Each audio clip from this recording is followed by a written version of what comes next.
तत्कर्मयन्न बंधाय सा विद्याया विमुक्तये आयासाया परम कर्म विद्या शिल्प नैपुणम। आदरणीय शिक्षा मंत्री, जिनको नित नए पुरस्कार मिलते ही रहते हैं, और आज के इस संगोष्ठी में मेरे अलावा केवल वे ही है जो विज्ञान और तकनीकी के और बैकग्राउंड से नहीं है। नहीं तो कस्तूरी रंगन जी, जगदेश जी, राजेश भिनीवाले जी, ये सारे साइंस टेक्नोलॉजी वाले। और जब अनुसंधान और रिसर्च की बात होती है तो ज़्यादा बल, जैसा कि अभी भिनीवाले जी के पूरे वक्तव्य में हमने सुना, तो ज़्यादा बल यह हमेशा विज्ञान और प्रौद्योगिकी को मिलता है। इसलिए मैं अपने वक्तव्य में इन विषयों पर भी बोला जा सकता है, मैंने कई बार बोला भी है, किंतु मैं आज इन विषयों को छोड़ते हुए केवल मानविकी, सामाजिक विज्ञान, प्रबंधन, इन जैसे विषयों में अनुसंधान के द्वारा भारत के पुनरुत्थान की रचना के लिए राष्ट्रीय शिक्षा नीति ने जो मार्ग खोले हैं, और जिसके लिए आज के हमारे प्रमुख वक्तव्य, जिनका हमको मेरे बात सुनना है, ऐसे जिनको मैं आधुनिक ऋषि कहता हूँ, डॉक्टर कस्तूरी रंगन जी, आचार्य कस्तूरी रंगन जी, ऋषित्व की परिभाषा उपनिषदों में जो मिलती है उसको साक्षात यदि देखना है तो कस्तूरी रंगन जी को हम देख सकते हैं। उनकी सहजता, सरलता, विद्या ददाति विनयम, यह साक्षात उनके अंदर दिखता है। उनकी बालवत मुस्कान अभी भी आप देख सकते हैं। उनकी जो बच्चों जैसी बिल्कुल निष्पाप जो स्मित हास्य है, वो ऋषित्व का परिचायक है। ऐसे ही ऋषियों से भरा हुआ ये मंच है। आदरणीय शिक्षा मंत्री जी को मैं बताना चाहूँगा कि अनेक कुलपति, कुलगुरु देश भर के इस गोष्ठी में आज जुड़े हुए हैं। रिसर्च फॉर रिसर्जेंस फाउंडेशन का सबसे बड़ी शक्ति यह संबंध है, यह शुद्ध सात्विक प्रेम का जो संबंध एकेडमिक लीडरशिप के साथ, शिक्षा जगत के नेतृत्व के साथ गत 3-4 वर्षों में एक आत्मीयता रिसर्च फॉर रिसर्जेंस फाउंडेशन ने जोड़ी है। उसके कारण आज जेएनयू का कार्यक्रम और आरएफआरएफ का संयुक्त कार्यक्रम होने के नाते अनेक लगभग 51 शिक्षा जगत के नेतृत्व करने वाले और कुलगुरु यहाँ इस मंच पर जुड़े हुए हैं। मैंने जिस श्लोक से प्रारंभ किया वह भारतीय शिक्षण मंडल का ध्येय श्लोक है, विष्णु पुराण से लिया गया है श्लोक है, और जो भारत में विद्या की परिभाषा देता है। राष्ट्रीय शिक्षा नीति शिक्षा के उद्देश्य को पुनर्स्थापित करने का कार्य करती है। मैं फिर एक बार शब्द दोहराता हूं, पुनर्स्थापित करने का कार्य करती है। It re-establishes the purpose of education to a more wider, more comprehensive, और आज की संगोष्ठी में से शब्द लिया जाए तो होलिस्टिक, एक समग्र उद्देश्य को हमारे सामने रखती है। केवल व्यक्तिगत उद्देश्य नहीं, not just getting job, not just getting employment, but a more wider and more comprehensive goal of education। इसकी बात राष्ट्रीय शिक्षा नीति जो करती है, और केवल व्यक्ति के लिए नहीं, शिक्षा संस्थानों के लिए, समाज के लिए, राष्ट्र के लिए शिक्षा का एक बृहत उद्देश्य हमारे सामने रखने का काम राष्ट्रीय शिक्षा नीति 2020 करती है। इसलिए मैं बार बार सभी मंचों पर यह बात कहता हूं कि ये 34 साल बाद या 35 साल बाद आई हुई शिक्षा नीति नहीं है, ये 185 साल बाद आई हुई शिक्षा नीति है। इट इज़ अ भारतीय एजुकेशन पॉलिसी आफ्टर 185 ईयर्स। 1835 के एजुकेशन एक्ट के बाद पहली बार उस शीर्षासन को ठीक करने वाली शिक्षा नीति आई है। The paradigm which was reversed at that time, और सारे शिक्षा का उद्देश्य ही क्लर्क बनाना, नौकर बनाना यह हो गया था, और नौकरी की प्रतिष्ठा हो गई थी।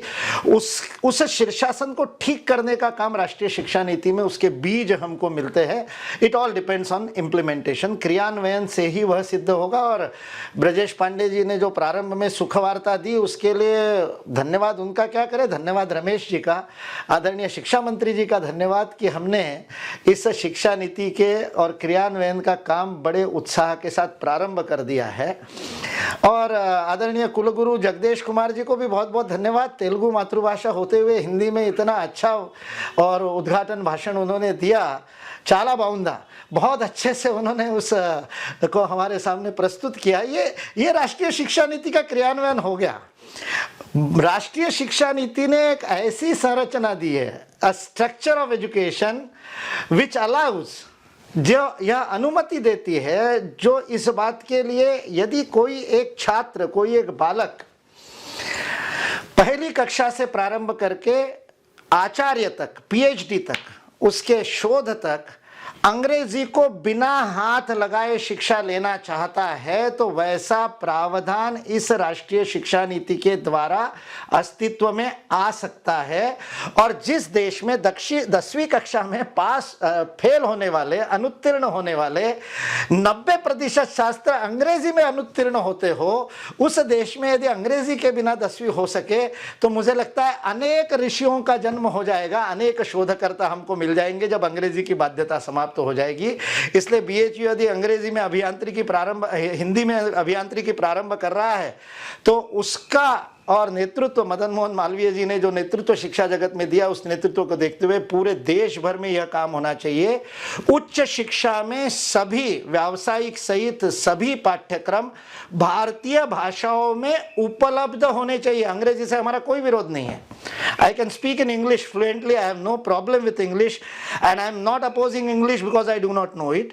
किंतु इस देश के 88% जनता 2011 के जनगणना के अनुसार, according to the census of 2011, only 20% of the population, केवल 12% जनता कहती है कि मुझे अंग्रेजी आती है। Mark my words. उनको अंग्रेजी आती है, ये सर्टिफिकेट मैं नहीं दे रहा हूं, उन्होंने खुद कहा है कि हमको अंग्रेजी आती है नहीं आती मुझे नहीं पता। बट 88% ऑफ द पॉपुलेशन, 88% जनसंख्या ने इस बात को कहा है कि हमको अंग्रेजी नहीं आती। इसलिए आज विश्व के, हम विकास की बात कर रहे हैं, आज के विषय में हमने समग्र विकास रखा है, शिक्षा नीति समग्र विकास के लिए है। यह एक महत्वपूर्ण मुद्दा है विकास का। हमारे मित्र है संक्रांत सानू, उन्होंने पुस्तक लिखी है और उस पुस्तक में उन्होंने इस बात को दिया और मैंने उसको जांच भी कर लिया। आजकल इंटरनेट के कारण बहुत जल्दी जांच कर सकते हैं। विश्व के टॉप 10 जीडीपी के, 20 जीडीपी वाले देश ले लीजिए। ग्रॉस डोमेस्टिक प्रोडक्शन जिनका विश्व में नंबर 1 है, अमेरिका 21 ट्रिलियन डॉलर का जीडीपी है, 21 खरब डॉलर का जीडीपी है। उसके बाद चीन है, जापान है, भारत है, फ्रांस है, इंग्लैंड है। ऐसे 20 विश्व के सबसे अधिक जीडीपी वाले आप देश ले लीजिए और आप पाएंगे कि उसमें से 18 देश ऐसे हैं जो अपनी मातृभाषा में उच्च शिक्षा देते हैं। जर्मनी में जर्मन भाषा में उच्च शिक्षा होती है, फ्रांस में फ्रेंच भाषा में उच्च शिक्षा होती है, जापान में हमारे बिनीवाले जी के पीएचडी और डीएससी दोनों जापान से है। उन्होंने वो अनेक अनुभव बताते हैं। जापान में वो अंग्रेजी के शब्दों का, मोबाइल और टीवी जैसे शब्दों का भी आते ही अनुवाद कर देते हैं, क्योंकि वो कहते हैं कि जापानीज में हम अनुसंधान करेंगे तो अमेरिका चुरा नहीं सकेगा, वो उनके सुरक्षा के कारण है। किंतु सारे विश्व में जितने अमीर देश है वो सारे अपनी भाषा में उच्च शिक्षा देते हैं। और बॉटम 10 ले लीजिए, और शिक्षा सचिव यहां पर हमारे बीच में उच्च शिक्षा सचिव अमित खरे जी उपस्थित है, इसलिए ये बाधा हमको दूर करनी पड़ेगी हमारी शिक्षा में से। बॉटम 10 ले लीजिए जीडीपी वाले, तो वो बॉटम 10 देश सारे अंग्रेजी माध्यम में, अपनी मातृभाषा को छोड़कर के अंग्रेजी माध्यम में उच्च शिक्षा देते हैं। फिर वो रुवांडा हो, सोमालिया हो, नामीबिया हो, घाना हो, आप उन किसी भी देश को ले लीजिए जो गरीब से गरीब देश है, वो अपनी भाषा में नहीं शिक्षा देते हैं। इसलिए राष्ट्रीय शिक्षा नीति ने ये काम हमारे सामने किया। इसलिए पुनरुत्थान जो करना है अनुसंधान में, the resurgence in research will happen when will allow our population to work, to do research, to think, to innovate in the language in which it dreams. हमारी जनता जिस भाषा में स्वप्न देखती है उस भाषा में यदि शोध करने लगेगी तो हम चमत्कार करके दिखा देंगे। कोरिया, अभी आईपीआर की बात पे समाप्त किया था बिनीवाले जी ने। कोरिया, दक्षिण कोरिया, साउथ कोरिया आज विश्व का वो देश है जिसमें आईपीआर सबसे सस्ता है। पर आईपीआर जो खर्च होता है सबसे कम होता है। पॉपुलेशन के पर 1 लाख पॉपुलेशन में सर्वाधिक आईपीआर रजिस्टर्ड होते हैं। कोरिया ने, साउथ कोरिया ने पिछले 20 वर्षों ने आईपीआर में चमत्कार कर दिया। क्यों? क्योंकि कोरिया का सारा रिसर्च उसकी अपनी भाषा में होता है। हम इस बात को आग्रहपूर्वक स्वीकार करने के साथ में अवसर उपलब्ध कराया। हमारे एच.सी. वर्मा जी आईआईटी कानपुर में बहुत वर्षों से हिंदी में पढ़ाते हैं फिजिक्स, और इसलिए सबसे लोकप्रिय शिक्षक हैं। हमको सब जगह पर यह प्रारंभ करना पड़ेगा, भारतीय भाषाओं में। मैं केवल हिंदी की बात नहीं कर रहा हूँ, तमिल में होना चाहिए, तेलुगु में होना चाहिए, मराठी में, गुजराती में। वो डॉक्टर बनने के बाद जाकर के जब लोग पेशेंट से बात करता है तो उसको स्थानीय भाषा में बात करनी पड़ती है। फिर एमबीबीएस में क्यों अंग्रेजी की अनिवार्यता है, क्यों भारतीय भाषाओं में नहीं हो सकता? इसलिए ये महत्वपूर्ण बात है। इसलिए भाषा को एक अग्रणी शिक्षा का माध्यम बनाने की आवश्यकता है, क्योंकि तुरंत ये बात करते ही तुरंत जो बाधाएं सामने आती है कि हमारे पास टेक्स्ट बुक नहीं है। अरे हिब्रू में तो कुछ नहीं था भाई इजराइल के पास में, टेक्स्ट बुक तो बन जाएंगे, हमारे लोग लिखेंगे, टेक्स्ट बुक लिखेंगे, अपनी भाषा में टेक्स्ट बुक लिखेंगे, ट्रांसलेशन की भी जरूरत नहीं है। किंतु शिक्षा नीति इस बात को ध्यान में रख करके एक राष्ट्रीय संस्थान अनुवाद के लिए बनाने की बात करती है, लैंग्वेज एंड ट्रांसलेशंस के लिए, Indian institute of language and translations. समाज विज्ञान के लिए भी ऐसा राष्ट्रीय संस्थान बनना चाहिए। जैसे आईआईटी में जाना गर्व का विषय है, वैसे Indian institute of social sciences, समाज विज्ञान का भारतीय शिक्षा केंद्र, भारत का ऐसा एक एमिनेंट इंस्टीट्यूट, इस प्रकार का एक प्रतिष्ठा का शिक्षा संस्थान, यह करने की आवश्यकता है। क्योंकि समाज यह केवल और केवल विज्ञान और तकनीक से नहीं होता, विकास का मूल आधार समाज है। आज हार्वर्ड बिजनेस स्कूल में उसको सोशल कैपिटल के नाम से सिखा रहे हैं, आज उसको एक सामाजिक पूंजी के रूप में सिखाया जा रहा है। आज विश्व इस बात को मान रहा है कि जहां पर समाज सुदृढ़ होता है, जहां पर परिवार सुदृढ़ होता है, वहां पर सरकार को सोशल सिक्योरिटीज पे कम खर्च करना पड़ता है। ग्रीस का दिवाला निकल गया 10 साल पहले, आज इटली उसी रास्ते पर चल रहा है। इंग्लैंड की भी अर्थव्यवस्था बहुत कमजोर हो गई है, और जो विश्व का सबसे अमीर अपने आप को देश कहता है, उस अमेरिका के 21 खरब के जीडीपी के ऊपर 27 ट्रिलियन डॉलर्स का कर्जा ले चुका है। अपनी जीडीपी के 128% कर्जा अमेरिका, नेशनल डेट क्लॉक.org आप जाकर के देख सकते हैं, यूएस का नेशनल डेट वो दिखा देंगे आपको, 27 खरब डॉलर के कर्जा ऋण ले चुका है। चारवाक साक्षात हमारे सामने, ऋणं कृत्वा घृतम पिबेत, चारवाक ने कहा था, उस बेचारे के संस्कार अच्छे थे इसलिए उसने घृतम पिबेत कहा था, घी पीने को कहा था। आज तो ऋण करके दारू पी रहे लोग, और इसलिए पूरा का पूरा क्रेडिट कार्ड खत्म करके पूरा का पूरा अमेरिका आज कर्जे में डूबा हुआ है। Why? Because 38% of the federal budget, America का जो संघ और बजट है, उस फेडरल बजट का 38% सोशल सिक्योरिटीज पे खर्च होता है, फूड टिकट देने में, अनएम्प्लॉयमेंट का भत्ता देने में। इटली में यह 40% है, और कई देशों में, स्कैंडिनेवियन कंट्रीज में 60% तक जाकर के वापस आए। स्वीडन 60% को टच करके वापस आया। 60% of the budget was being spent on unproductive social securities. ये क्यों होता है? क्योंकि समाज समाप्त हो गया, क्योंकि परिवार समाप्त हो गया। इसलिए हम भी अपनी शिक्षा में यदि समाज शास्त्र का विश्वास नहीं देंगे, हमारा बेस्ट ब्रेन सोशियोलॉजी के रिसर्च में नहीं जाएगा, हमारा बेस्ट ब्रेन पॉलिटिकल साइंस के रिसर्च में नहीं जाएगा, हमारा बेस्ट ब्रेन मैनेजमेंट के रिसर्च में नहीं जाएगा, हमारा बेस्ट ब्रेन अर्थशास्त्र के रिसर्च में नहीं जाएगा। क्यों? क्योंकि प्रतिष्ठा आईआईटी की है, इसलिए वह सीधा टेक्नोलॉजी में जाएगा। हमारे पूर्व राष्ट्रपति एपीजे अब्दुल कलाम को लगा कि मूल विज्ञान में, फंडामेंटल साइंस में काम नहीं हो रहा, इसलिए आइसर और नाइसर की स्थापना की गई, जहां पर फंडामेंटल साइंस पर रिसर्च होना चाहिए, केवल टेक्नोलॉजी पर होकर के काम नहीं चलेगा। मैं उसके आगे की बात रमेश पोखरियाल जी के सामने रखना चाहता हूं, आदरणीय शिक्षा मंत्री जी के सामने, क्योंकि आप कवि हृदय है, इसलिए इस बात को समझ सकते हैं। इसलिए मैं आपके सामने ये बात रखना चाहता हूं कि हम वैसी ही प्रतिष्ठा वाले, राष्ट्रीय प्रतिष्ठा वाले समाज विज्ञान के, भाषा विज्ञान के, अर्थशास्त्र के, प्रबंधन के आयाम है हमारे पास, लेकिन फिर भी ऐसे शिक्षा संस्थान जो भारतीय दृष्टिकोण से रिसर्च करने लगे, that will be the real resurgence point for all of us. क्योंकि हमको जीडीपी को चुनौती देनी है। ये इतना सा भूटान, उसने चुनौती दे दी।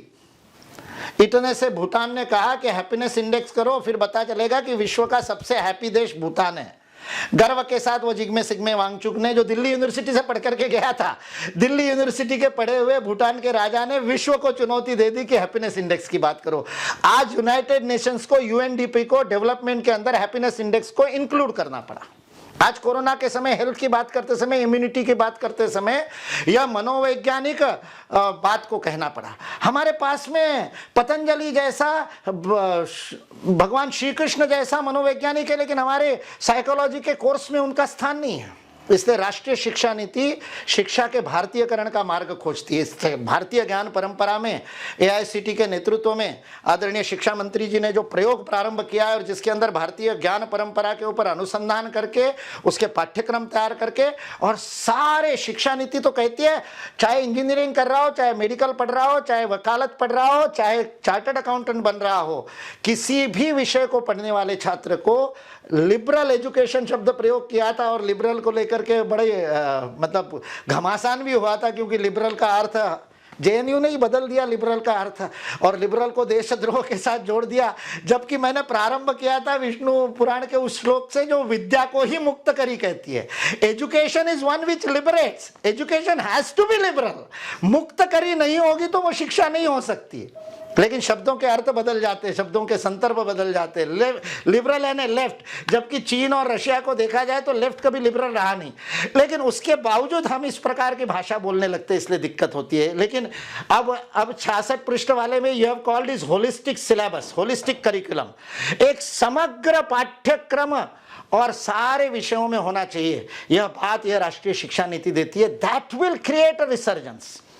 वह एक अनुसंधान में पुनरुत्थान खड़ा करेगा, वह इस देश की छुपी हुई प्रतिभा को बाहर निकालेगा, वह इस देश के अंदर छुपा हुआ जो रत्न है, इसका जो प्रज्ञालोक है, वह प्रज्ञा चक्षु खुल करके सारे विश्व का मार्गदर्शन करेंगे।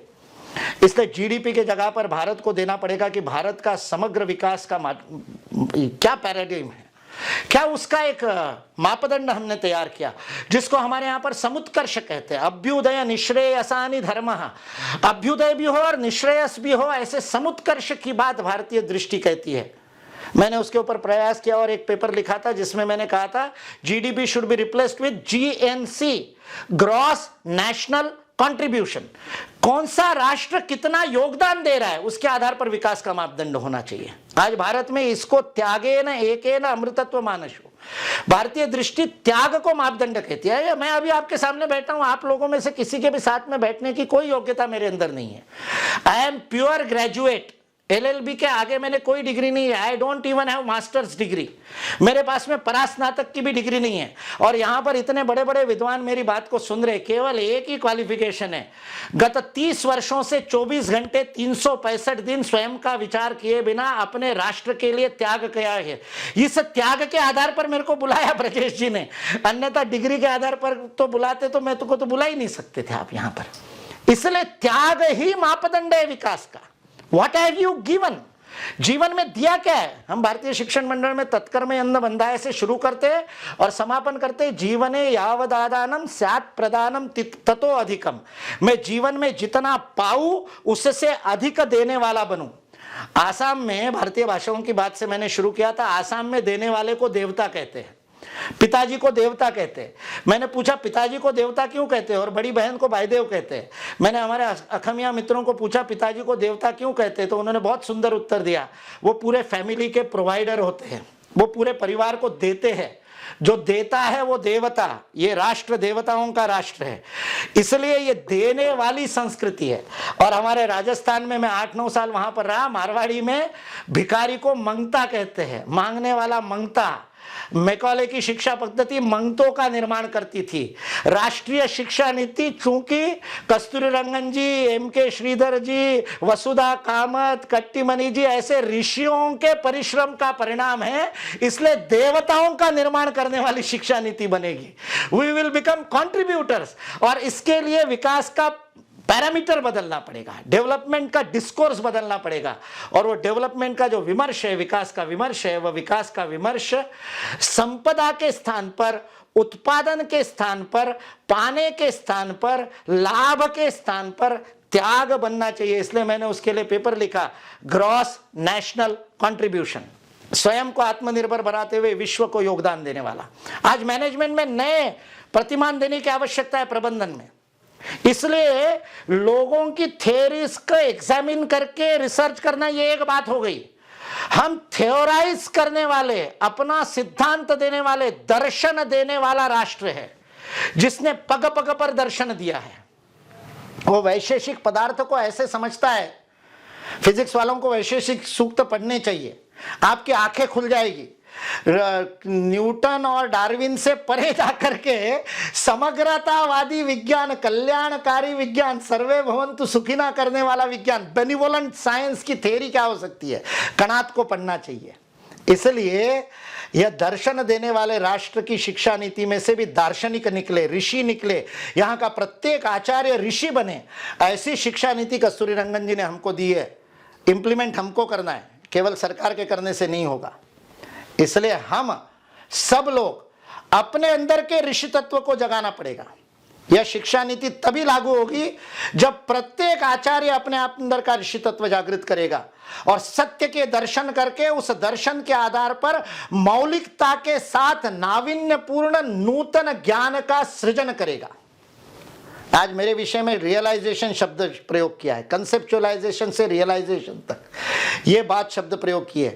Knowledge has to be realised, ज्ञान का साक्षात्कार करना होता है। वो साक्षात्कार जो करता है उसे ऋषि कहते हैं। हमारे आचार्य साक्षात्कार करने वाले होंगे तो छात्र भी साक्षात्कार करने वाले होंगे। ऐसे ऋषियों द्वारा बनाई गई ऋषि निर्माण करने वाली शिक्षा नीति को ऋषित्व के द्वारा ही क्रियान्वित किया जा सकता है। इसलिए स्वामी विवेकानंद के मूर्ति का अनावरण किया है। स्वामी विवेकानंद के मूर्ति का आदरणीय प्रधान सेवक ने जेएनयू में अनावरण किया।